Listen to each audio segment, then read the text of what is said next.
नोटबंदी का आज 45वां दिन। देश में अब भी कैश की किल्लत बरकरार। कल और परसों बंद रहेंगे बैंक।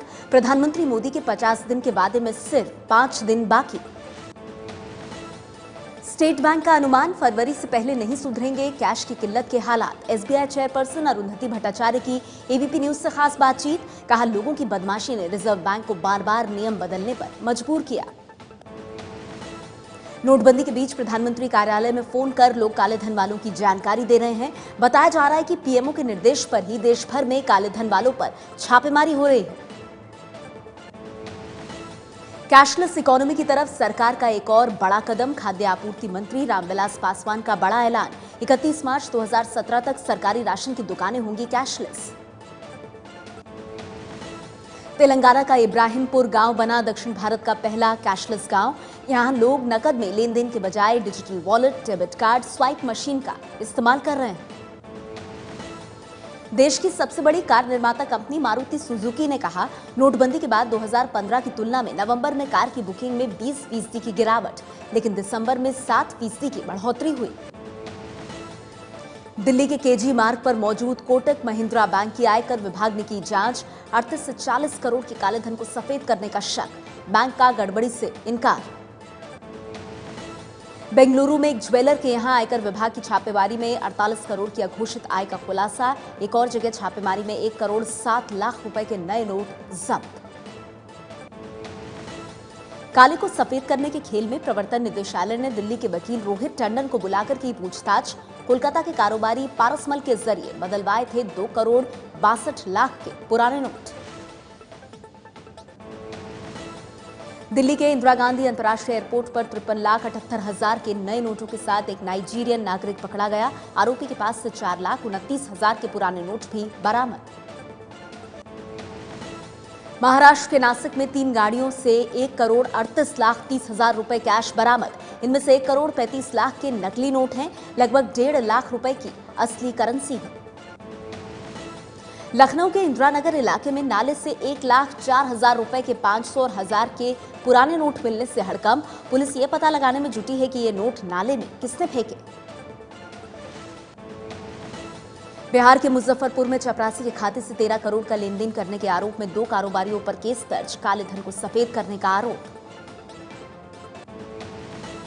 उत्तराखंड के अल्मोड़ा में कांग्रेस उपाध्यक्ष राहुल गांधी की रैली। नोटबंदी को लेकर मोदी पर फिर बरसे राहुल। कहा, आर्थिक डकैती थी नोटबंदी। अल्मोड़ा में रैली के दौरान राहुल गांधी ने बशीर बद्र का शेर पढ़ते हुए प्रधानमंत्री मोदी पर निशाना साधा।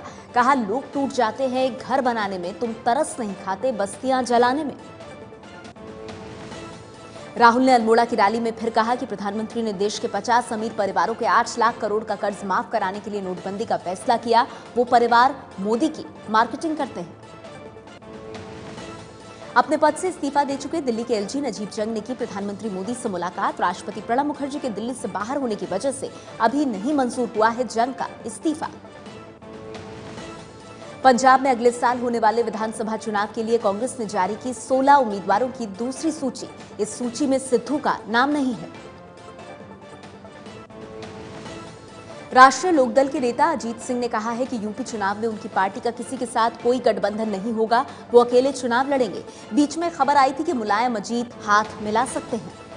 पश्चिम बंगाल में इनकम टैक्स अफसरों की सुरक्षा में सीआरपीएफ की तैनाती से ममता बनर्जी नाराज। गृह मंत्री को चिट्ठी लिखकर पूछा, राज्य सरकार को क्यों नहीं बताया। चुनाव आयोग ने 255 राजनीतिक पार्टियों का रजिस्ट्रेशन रद्द कर दिया है। इन 255 पार्टियों ने पिछले 10 सालों में एक भी चुनाव नहीं लड़ा।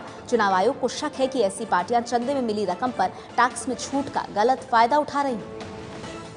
पासपोर्ट बनवाने के लिए सरकार ने नियम किए आसान। अब सिर्फ एक अभिभावक का नाम देना होगा। दस्तावेज अटेस्ट कराने की भी जरूरत नहीं। रेल हादसों में मारे गए लोगों के परिवारों को अब रेल मंत्रालय की तरफ से 4 लाख की जगह 8 लाख रुपए मुआवजा दिया जाएगा।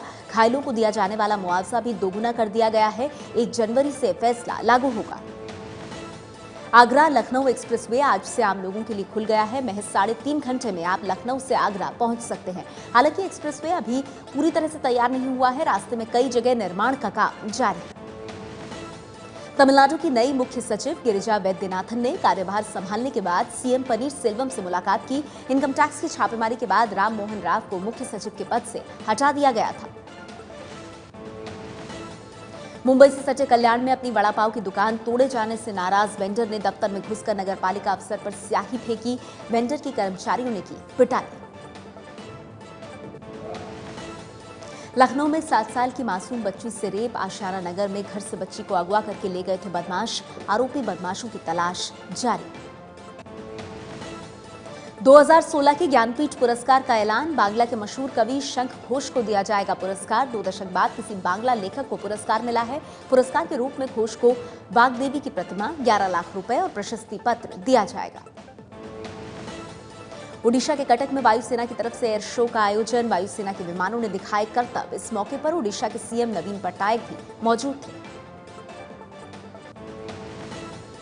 अफ्रीकी देश लीबिया में हाईजैक संकट खत्म। अपहरणकर्ताओं का सरेंडर, सारे यात्री छूटे।